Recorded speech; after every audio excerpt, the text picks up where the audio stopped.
I'm Christopher Lydon, and this is Open Source, going off script out here in the afterlife in the imagination of the triple threat novelist George Saunders. You're eminent, George, as a writer first, stories and novels, as a critical reader too, and as a teacher of modern fiction and how to write it in the great Chekhov short story tradition. You're also a man, I should add, and an artist in a moment of ecstasy that you wrote about in your newsletter just hours ago. It was a moment of overwhelming joy and sense of connection. It reminded me of Emerson finding himself suddenly, he wrote, glad to the brink of fear. He was looking into a puddle by the road and feeling an incredible thrill of insight into daily life. And you were writing about something like it, about your last few days on the Stephen Colbert show, seeing best friends in New York, former students also in Philadelphia. You were beside yourself. And I wanted to go right to that point and go deeper into it. What thrills a serious writer like you into that sort of state? Yeah. To me, it just is a kind of gratitude. You know, you're in the trenches for a couple of years with your book, and it's only your book. And then you put it in the world, and the world weighs in hot and cold. And in that moment, then, I went out a couple of days going to New York, and just so much love from friends and from people I didn't know, and signing lines. And so in some ways, it's just a transition from quiet at home. And also, we have an elderly dog who's sick. So for the last 6 months, that's been kind of my life. That and doing like promotion. She's good now. She's with a helper. And so just to come back out into the active world and see how much goodwill there is and how much fun. And it was a thrill. I feel you are giving people a real insight into you. There's a kindness in your work, in your teaching, a listening quality, humility, but also a kind of deep friendship. And you don't hesitate to say it's about the love in the air when you meet your former students or your readers that you don't know. Yeah. I had an event in Brooklyn, and my former student was there, and he introduced me with the most generous, beautiful thing. And I, as a former Catholic, or maybe who knows what manner of neurotic, I try to be independent. I try to not need help. I try to not need praise. And as an older guy now, I'm starting to think that's kind of ego, If you can receive praise, receive gratitude, give praise, give gratitude, the ego gets diminished and you get in connection. So I'm working on that. How do you find that stuff? Those kinds of very Saundersian insights into the way we work. Not simple. No, it's not. At 67 now, I'm just desperately trying to understand myself better and my habitual tendencies. That's just when I notice if independence is kind of another word for aloofness, so to be a little vulnerable and to then therefore let people in, let praise in, let blame in. That's kind of what I'm working on these days. Be more of a person and less of a monolith. My other dive into the deep end has to do with this new book that you're touring with called Vigil. It's another Afterlife novel on the success of your Lincoln in the Bardo. You're working again in that Buddhist limbo or bardo where your characters linger on. They linger on their way out of life on earth, but they're not quite dead. And they're a very long way from eternal rest. But the power for me, George Saunders, is that you're affirming in this novel the reality of spirit and souls. And I'd love you to talk about it, the truth of our souls. And we'll get to how you imagine the conversation of souls. But I'm thinking of souls broadly, not an easy notion to bring up these days, but it's the part of us that does not die. What brought you to it? Well, it was partly just, I guess, a kind of a childhood fascination with death, the ghosts, watching my grandparents get older and try to think, well, wait a minute, they're here right now. Where do they go? And then the move from Catholicism to Buddhism, and then this idea that the material isn't it. It's what our minds give to us to survive, but it's just a partial sampling of whatever actually is. So, of course, most of our life, we have to say, oh, that's a bus, I should step out of the way, or that's a steak, I should eat it. But beyond that, this idea that that's beautiful, but we just have to recognize it's so partial. And so in the moments of grief, when we lose somebody, when somebody gets, quote unquote, separated from us forever, then those questions become very large. Is that really true? Are we really separated forever? I don't know. I hope not. But it made me think a little bit about where do we locate people? So, for example, I have a dear friend who passed away, but he lived in London for 30 years. I only saw him once every 4 years. Hmm. But he was with me every day. He was working with my brain every day, and I was every day checking in with him. And sometimes even in moments of crisis, I was imagining what would he say. So Hmm. if he suddenly drops dead in London, certainly he's not in the material realm anymore, but in terms of my neurology, he's very active still. I don't know really whether I believe in spirits. I don't know really. The soul actually isn't even a construction I particularly need. But how would I say it? If I take the location out of me, then suddenly things are a lot more mutable. There's a lot more going on between this quote unquote person and that person. Someone you love goes away. Impossible, actually, in terms of their effect on you. The effect on you doesn't really diminish if that connection is strong enough. Physically, they're not there, but This fascinates me, George, and it strikes a deep chord, which is personal but still relevant. My wife died almost 20 years ago, and not so long ago, I realized I couldn't find my wedding ring, and it bothered me. It bothered me significantly until one day, a woman cleaning my house turned over a tote bag, and out of it fell something. I knew immediately that it was the ring, and it changed my day. That evening, I was having dinner with a priest, and I told him about it. I said, forgive me, I'm a little spooked by this whole thing today.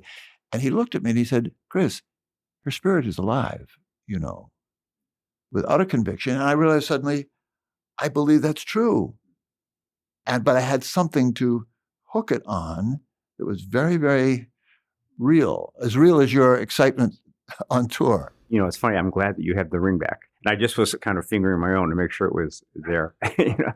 The books, it's play for me. I'm playing. And so when I'm creating a spirit, the only thing I have to make it out of is my own experience, my own energy. But in the little Buddhism that I've studied, they say that if you wanted to know what your death would look like, just look at the moment right now. Your mind does something at that moment, and it's not disconnected from what it's been doing all along. So when I'm making up these ghosts, I'm really kind of thinking mostly about human tendencies, human excess, human passions. And then the idea is kind of like, if at the moment of death, the body takes off, in some ways, the passions are still flipping around, In my case, I feel that this is what I'm going through is partly an old man finding his boyhood Catholicism again. But I also find it more and more plausible in the Catholic rituals, but the Catholic belief, to credit a Holy Spirit in this world, Yeah. crossing ourselves in the name of the Father, the Son, and the Holy Spirit, which seems to me still hard to decipher, but absolutely present in our world. My wife and I are students of Tibetan Buddhism. She's better than I am, but I kind of follow behind and, get a little wisdom in her wake. So what I've noticed is when you come out of your original faith tradition into another one, the terminology is daunting. They have words that I don't understand and concepts. But that made me think, well, yeah, the Holy Spirit is another one of those concepts. It's a way that we used to describe something, but we should be able to find it inside. To me, the Holy Spirit is not something that's over here in a box and it comes to you, but of course it comes from within. So then I've become pretty comfortable with any way that anyone frames a spiritual intuition, because it's all just concepts anyway. So to me, Holy Spirit, I correlate that with something that I sometimes experience when writing. And for me, I'll put it in a little bit Buddhism terms, but the monkey mind goes quiet. The analytical, reductive, conceptual mind that we're all cursed with, but I've got a particular good strain of it, that goes quiet, and I'm just concentrating on the text. In that quietness, it's almost like the Red Sea parts and air comes in. There's something in there. And in moments of meditation, when that's happened to me, the thing that appears is very positive. A positivity that isn't from my phenomenon, but from somewhere else. That seems to me like what we call the Holy Spirit. So the mind goes quiet, something from some other source appears, and it's very reliable and very positive and very, I guess, serene. I wonder what you are affirming for your readers when you speak the language of souls. You make it real. Why? What's the effect on us? What is it that in us that needs it in some fashion, or that a lot of people would deny absolutely? as I'm getting older and ostensibly wiser, I say I don't know a lot more often because for me, writing a book like this is so kind of visceral and intuitive. It's not an intellectual pursuit. Hopefully, it becomes one, and you can attribute intellectual ideas or find them there. But when I'm doing it, it's very much, I would say, an act of pure imagination in that, I sit down, I'm doing a million things. I make a couple hours for myself. I sit down, try to go quiet and have fun. And fun for me is a very rich word. So I'm looking at a bit of text that maybe isn't so fun, and I'm trying to find ways to enliven it and make it energetic. And then all the other stuff happens from that. You could say what's happening is I'm in touch with something. I always say the subconscious. That's probably not the right term, but it's some kind of intuitive thing that's sort of free from analysis and reduction, and it just flows, and it's very enjoyable and very playful. That's what I get on the page after revising a bunch. The spirits, I think, the use of dead people and so on, for some reason, it's a way to dislodge that rational mind and become a little goofy. Like in the earlier books, I used to do it with theme parks. I would set a story in a really ridiculous theme park. Right. And somehow that meant that my inner Hemingway couldn't play. The serious Joycean conceptualizer wasn't welcome because the story was so goofy from the get-go. So with the spirits, there's something like that. If I say we're in a realm where the dead can speak, there's a kind of fun in it that means, you know what it means? It means that I don't know what it's about. I don't know what it means. And so then it can be about whatever it wants to be about instead of what kind of limited me had in mind at the beginning. I know it sounds kind of strange, but that's, if I'm being honest, it's a very playful, intuitive goof, is the beginning of it all. Just to frame the big picture of Vigil, the novel, it's about people waiting to die, in this case, particularly an oil man who has done unimaginable damage his industry has to the planet. It's really about all of us looking at what we have done to our world and who did it. Do we hold them responsible? Is there any forgiveness of it? And in this case, it's the oil man, K.J. Boone. And Jill Blaine has come back from death as a sort of angel of mercy to shepherd him out of this painful life. And he's recalling, among other things, the contempt he felt for the whole notion that oil and petroleum and pollution could endanger the whole enterprise, the whole planet. Read that part as he's justifying his evil to Jill Blaine. Yeah, here he's just about out the door, and he's going to defend himself kind of one last time.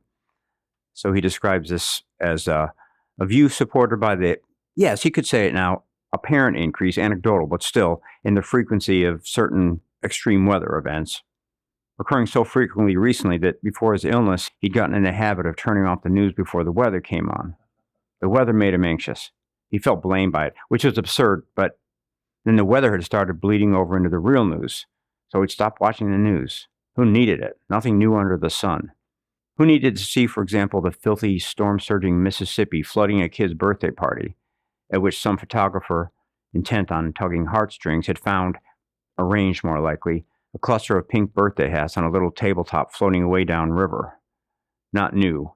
Well, all right, kind of new, but he didn't need to see it. Or some African grandma in her scorched field of cassava or whatnot, toddling up to the camera with a dented cup, begging for something, anything. Or in France, a house absolutely zipping down a hillside through a gauntlet of still standing houses, the street a sluice of sorts, the scale of the thing just amazing. In Peru, a drone flew over and over and over burned out foundations of home after home, in the driveways of which sat smoldering cars. And between two of the cars stumbled a doe who'd caught fire, fur singed black, and then she dropped in a heap, braying plaintively from her unnervingly wide-open mouth. Tough to watch. Nobody wanted to see that. In Carmel, the Pacific swept this frail old fart right off his feet. Tsunami, Japan. And when his equally frail wife went to help him, the ocean took her and her walker too, and you heard on the video someone say, "Are they gone?" And someone else said, "Are they coming back?" And a third person, possibly their adult son, started screaming bloody murder, and the newscaster said, "Could this too be considered climate-related?" Knowing the answer, he turned the goddamn set off. The angel of mercy at his bedside here, Jill Blaine, has doubts about her project to forgive him, But she reassures herself with an idea of elevation, which I think is the solution we're offered here. Thinking at a higher register, she says, for to be in touch even briefly with elevation, she thinks, is to know the bliss of being one with God. You want to tell us about elevation? Is this what we're all striving for? It's a tough concept. She had an insight at the moment of her own death. And what happened to her is she actually inhabits the body and the soul of the man who's responsible for her death. So in that split second, she has the experience I wish I could have, which is to take this way of thinking that I've had my whole life, what the neuroscientists call qualia, and take it off and put yours on for a second. And I think if you could do that, you would become something like enlightened, or at least you'd be aware of how much we take for granted self, the way the world seems to us. And we know logically that it's sort of a neurological peculiarity. The brain is taking all this data and making us feel consciousness. But of course, because we've been inside that self our whole lives, it seems like it's the universe itself. So she has an amazing experience of herself going away, and she steps into another self.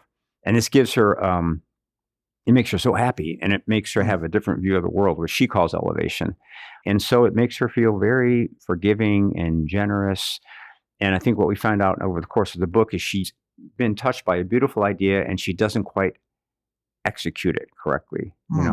She's like somebody who had a very powerful experience of first love and keeps trying to recreate it her whole life. So she's got this idea that no one should be blamed and no one should be praised. We're all just inevitable occurrences. So she goes to the bedside of this dying man and tries to comfort him with that thought, but he's a pretty tough bird. And to him, it's just nonsense. So save me from what? Yeah, he's not having any of it. So in some ways, I think she's a very sweet kind of unreliable narrator with a beautiful idea, but poor execution. The idea of elevation adds a certain religious context to the questions of justice and mercy for wrongdoers, and it complicates the task, it seems to be, of the novelist and the reader. If the afterlife and elevation arguments are real and important, what should the lesson be for us? Well, if we take her view, which I think is only part of the truth of the book, but her view, I think what it does is it makes us a little more merciful for people who are flawed and a little less inclined to do a victory dance if we have a good day. That idea came to me when I was a little kid and in a Catholic school, learning to read. And I was a naturally good reader, which was great. And the nuns were lavishing me with praise, which there's nothing sweeter than that. And meanwhile, my friend, a couple of desks over, was just not a good reader. He struggled. And they were not lavishing with praise, au contraire. And I was loving that day. It was great. But then I looked over at him at the end of the day and he's crying. Oh my. Even as a little 6-year-old, I thought, there's something funny about this. Why am I taking so much pleasure in this quote unquote victory? I didn't in the womb check off a box saying, please make me a good reader. And he didn't check off a box saying, make me a poor reader. And yet there we were in the real world. I was being celebrated for my whatever, and he was being shunned. And even then, it struck me that there's something funny about a too simple or harsh system of praise and blame. If we took Jill's ideas into our life, we'd be inclined to be a little gentler with people who are having trouble. But the thing about the book that was fun for me was the first year or so, I thought she was 100% correct. That her view of elevation is the correct view. And then as I started to know KJ Boone and all his sins, and he was so stubborn about admitting them, I started to think, Jill, okay, you can have that belief, but it's not working. This guy is resisting you. He's completely impervious to your advice. So maybe in the real world, to give what she claims to give, which is comfort, you have to kick a little butt, a little bit of tough love. So that's where this guy, the Frenchman, comes in as a sort of a counterpoint to Jill's point of view. Unforgiving. And he's the contrary view, and I believe him too. Punish them. Yeah, or at least wake them up. If somebody is making a mistake, in Buddhism, I've heard this phrase, idiot compassion, where somebody is transgressing and taking advantage, and maybe not so great Buddhist goes, oh, okay, and then they just get run over further. So they suffer, and the guy who's doing the running over also suffers, not helped. George Saunders, let me ask, what's the connection between fiction and writing fiction with your idea of the afterlife, this uncharted territory, the blank page? The moment when I'm writing and I feel like it's going well is about the best I ever feel. Because I don't really have any preconceptions. I don't even have any desire really for it to be any one way or the other. Basically I'm talking to the text saying, how are we doing? Is there anything in you that I can help you with? Just open. And in the best days, it's kind of a little ornery feeling of, come on, let's do something, But if I died in that state of mind, I'd be very happy. Well, I wouldn't be very happy, but I'd be happier because instead of, I don't feel any fear at that moment. I don't feel particular anxiety. I don't feel like I have to prove anything, but I'm kind of really there to receive whatever fun there might be. So that's actually about the best I ever feel. And partly it's because there's a task in front of me that takes so much concentration that my neurosis has to take a break. George Saunders, you've written before about American disasters, notably the Civil War, and now this strange ordeal that the whole country and its culture are going through. Do you have a notion of how we get through it? Oh boy. Here's what I'm noticing. We're in the habit of having a functional culture. We are kind of losing it. But the habit of the culture to speak as if we're functional is a form of denial. So in other words, every time some new outrage happens, the pundits arrive and they have a take. And I think in some ways, the wisest thing to say is, we don't know. We really don't know. And we're going to be so respectful of the chaos of the moment that we're not going to rush to try to know. That's one thing. The other thing, I'm a little more down to earth, is that I'm kind of cheered by what I see in Minneapolis, because as far as I can tell, it's a remarkably disciplined, largely nonviolent movement that seems to work. It's almost like that movement stared down the administration and was so disciplined that a few people in the right center finally got a little bit aroused, and that was enough to push the administration off. So I'm noting that. I don't know what to make of it, but I'm noticing it, and it makes me kind of happy. I heard a Buddhist teacher one time say that the most negative emotion wasn't anger, but despair. Just for myself, I'm trying to watch that, because it's easy to kind of assuage one's anxiety by just despairing. But that's exactly what tyrants would like. They love despair, because then they can keep lying to you and lying to you and lying to you, and you become docile. So I'm sort of, in a weird way, feeling like we might actually get through it through community and through peacefulness and through self-discipline. I'm wondering if the country isn't looking for some refuge in spirit, in the mystery of things, including the Holy Spirit, but our own strong spirit. Well, I think, in my lifetime, I feel like there's been a slow movement towards materialism, in the sense that the Holy Spirit, how quaint. We used to believe in that, but nothing came to replace it. So all we have is belief in the material and in prosperity, which somehow, if we only believe in things and prosperity, then we sort of empower greed and we empower the billionaire class. So I think you're right, but it's a very difficult thing, because your definition of spirit might not agree with mine. I'm just struck that, as in your newsletter celebrating your visit to New York and Philadelphia, you're sensing literary culture finding its place online, alive and thriving, and an incredibly affirmative discovery of your students later that have come through your Syracuse teaching, but also now online, your extraordinary story club. I have to mention that you want to get to know the goodness, dare I say, of George Saunders, check out the Story Club, where your present students and you all gather and wrestle together with the blank page. Yeah, something's working out there. Something's working. I started that about 4 years ago. I thought I'd just do it for 1 year, and I got so much comfort from the comments. You talk about a story, and then everyone's free to comment. And for some reason, from the beginning, it was such a positive group, and not empty positive. They would argue and they would contend about different parts of the story, but always in such a civil way. More than civil, and it's not worshipful, George, but it's deeply appreciative of what you are giving them. At first, I thought I have to write a really smart essay every week, and satisfy this mob. And then after a while, I thought, no, I'm just throwing a party. So as in a real life party, part of the job is to get out of the way, but also maybe set a tone. And somehow that happened early. So it's just something. I didn't expect it to be so wonderful. But the main thing is, there's something like 300,000 people on that as of today. There's a free membership, 300,000, and a smaller group of paid people. But on certain posts, 300,000 or so audience. That's an incredible bit of evidence about something. Well, exactly. If my mind starts telling me stories about us being an unliterary culture or being a hostile culture or being a snarky culture, I Or a just have post-literary culture. post-literary culture.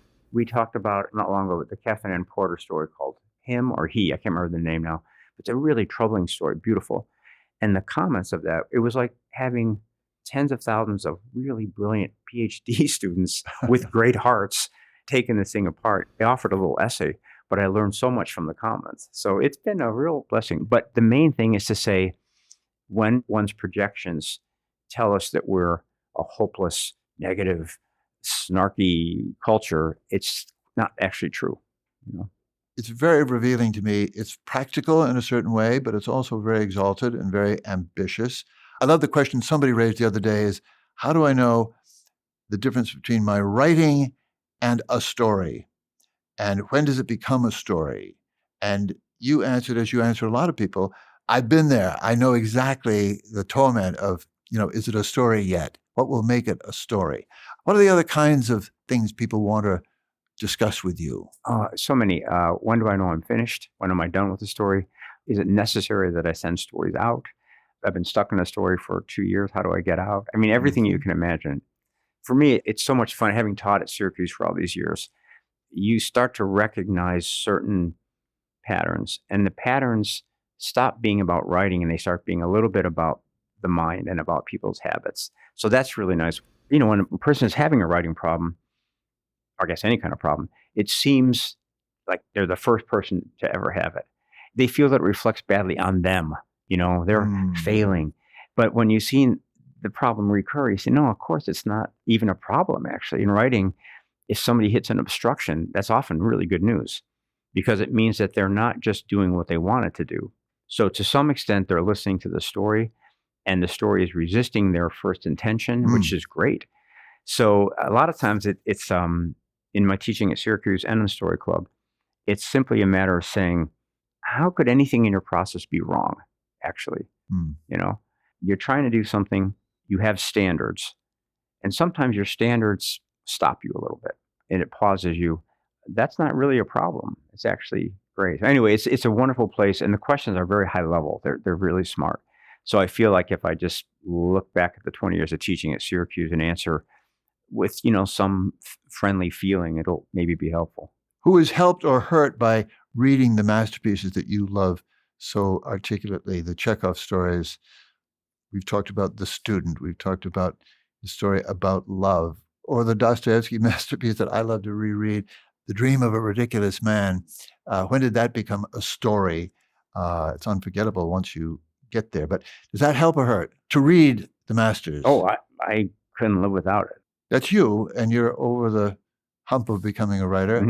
What about the story clubbers? Oh, they're hungry for it. I think you have to take in the work of the masters, even if you don't like it or don't get it, because you are entering a craft. And so often the most useful thing is when I taught the Russians at Syracuse was somebody who was a very good writer would read Chekhov and resist. And I was one of those kids. I didn't get it. I didn't like it. It was boring. There were no jokes that I could discern at that time as a young idiot. Part of the very touching process of entering a lineage is to have the humility to say, I don't get it.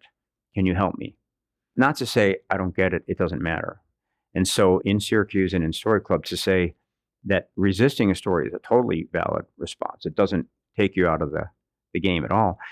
But to resist it and walk away from it is probably not a strong move. To resist it and then just turn the mind on itself and say, okay, I really can't stand this thing. I can't get past page 3. Then you're at a crossroads. You can either say, that idiot Turgenev, or you can say, oh, okay, let me try again. Or let me even just be honest about what I don't like.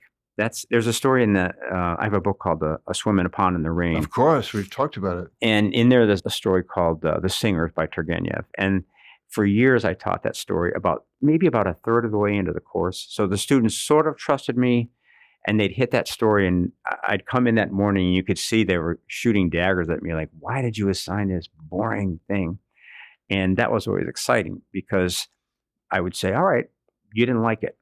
And they were kind of embarrassed. No, we don't like it. Okay, that's great. That's great. Did you really not like it? We really didn't like it. That's even better. Okay, now let's talk about why you didn't like it.